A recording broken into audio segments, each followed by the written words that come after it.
guys have been very unfairly maligned. Project Veritas is doing some of the only real investigative journalism happening on the planet right now. They're doing legit investigative journalism. And nobody's perfect, so don't throw the baby out with the bathwater. Yeah, well, when they say nobody's perfect, though, they make fun of these guys for things that are not fair. Like they call him James O'Keefe, convicted criminal James O'Keefe. He was convicted for trespassing while he was doing investigative journalism.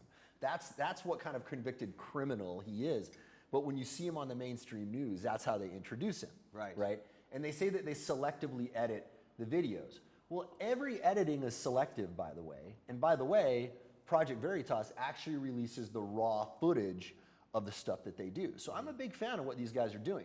And if you guys haven't been tracking what they're doing to expose what's going on in Silicon Valley right now, you need to check it out.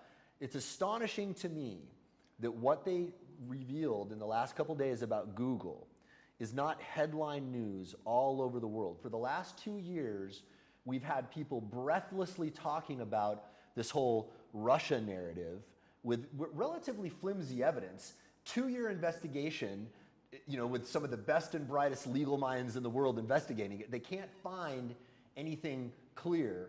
And that's headline news for 2 years straight, right? With all speculation. Now we have clear documented evidence of Google actually manipulating an election. And planning to again. And planning to do it again, and not a single mainstream news outlet is covering it. And this is real evidence.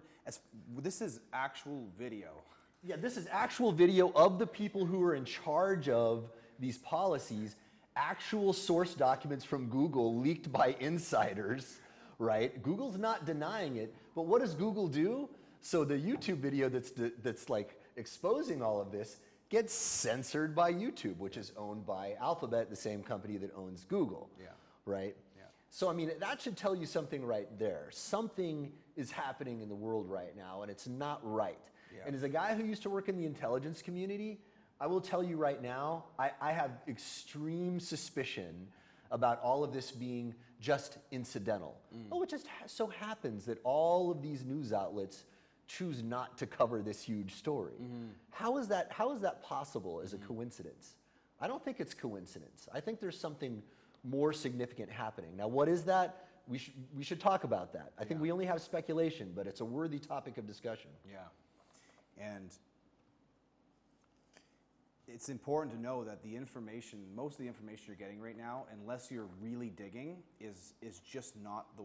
I even find myself doing this. I go on Google News in the morning, and I'm looking at stories and stuff. And the way the brain works, always, we tend to believe authority. And I'll even read a news article from Wall Street Journal, and I have to catch myself. I'm like, okay, I'm reading the Wall Street Journal right now. Like, take it with a grain of salt. And then we're going to be deconstructing linguistic patterns and verbal patterns, because one of the things we want to talk about is how these different things, because we're not going to sit here and bitch about what's wrong, but we're also going to help you and help each other come up with tools to be able to not only fight back at this stuff, but understand their game at the same time. And so part of that's going to be deconstructing linguistics in the news, in different videos, and people saying stuff, people saying words that don't actually have any fucking meaning at all, like developing world versus developed world. It's completely fucking asinine. It makes no sense. The developing world is anyone who's basically not the USA, if you think about that, right. where it came from. But there is no developing world. Or are we developed? The presupposition is that we are developed. They consider, yeah, exactly. What is a fucking, exactly. Right?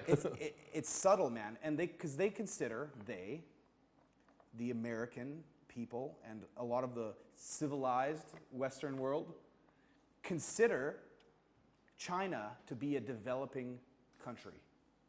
Think about that. Well, China is more advanced in some ways. Absolutely. The military strategy that they're employing against us in the United States right now is actually, I would say, more advanced. They're playing a more subtle, more interesting long game, which is kind of a whole rabbit hole we can go down on one show. Yes. We can deconstruct international politics here. But you guys need to know that there are words that are used as prisons and words that shape your perception and assumptions of almost everything, like mansplaining. Doesn't actually exist. It's not. It's something that both genders do equally. Therefore, it doesn't exist as a gendered thing. It goes from, it's not, because if it's patronizing and rude and correcting somebody and assuming they know nothing and you know everything just because you're a man, the just because you're a man part, that is real in a few cases, obviously, but then the extrapolation is now everybody who is patronizing, rude, or trying to correct somebody is doing it because they're a man. And so then you get the political debates and stuff like that, but it's complete and utter bullshit. Well, I think it's bullshit, but their counter-argument is that womansplaining is not a thing. Mansplaining is a thing, but womansplaining is not. I don't know how one made-up abstract concept is more of a thing than something else, but anyway. The same behavior. Their argument is that, well, men are in power, though. The patriarchy is in power, and by virtue of you being a man, you have all of these privileges. Therefore, every time you speak and you try to explain something to a woman, you are leveraging your power over her. So mansplaining is more important of a phenomenon. But it's like, but see, this is where there's no end, because it spills over into political debates. Yeah. And there was a political debate where everyone was saying, and she claimed that he was mansplaining her. But it's a debate. So anytime the argument gets uncomfortable, which it will, because it's a debate between two people, or it's in the politics, all of a sudden, it's now, it's more insidious, because the word mansplaining doesn't explain a behavior, and that's just as innocent as that, like some fucking people on the internet we're battling about. They're like, it explains something, so why bother saying this? What are you trying to start by saying this? No. By genderizing something that both do and calling it mansplaining, you are taking a descriptive word to describe a behavior, and you're turning it into instant discrimination. Yeah. You are now discriminating on them by doing a behavior that they fucking do back. Well, here's an interesting analysis of this. Okay, in a sense, the word mansplaining and shutting anybody down with a label like that, by the way, and the word mansplaining, I believe, is weaponized language designed to shut down discourse. Okay, the same way the label misogynist, fascist, whatever label you want to throw at somebody, the easy labels of hatred that everybody is using now. All right, these are designed to shut down discourse, because the bar for fascism is very, very low now, right? We were talking about that this morning. Yes, it's set right here, so anyone trips over it. Yeah. For that one thing, and then all of a sudden you get the true definition gets put on you. Yeah. So if you don't agree with some, say, socialized healthcare in the way that it is, you are automatically the complete opposite as a label. Yeah,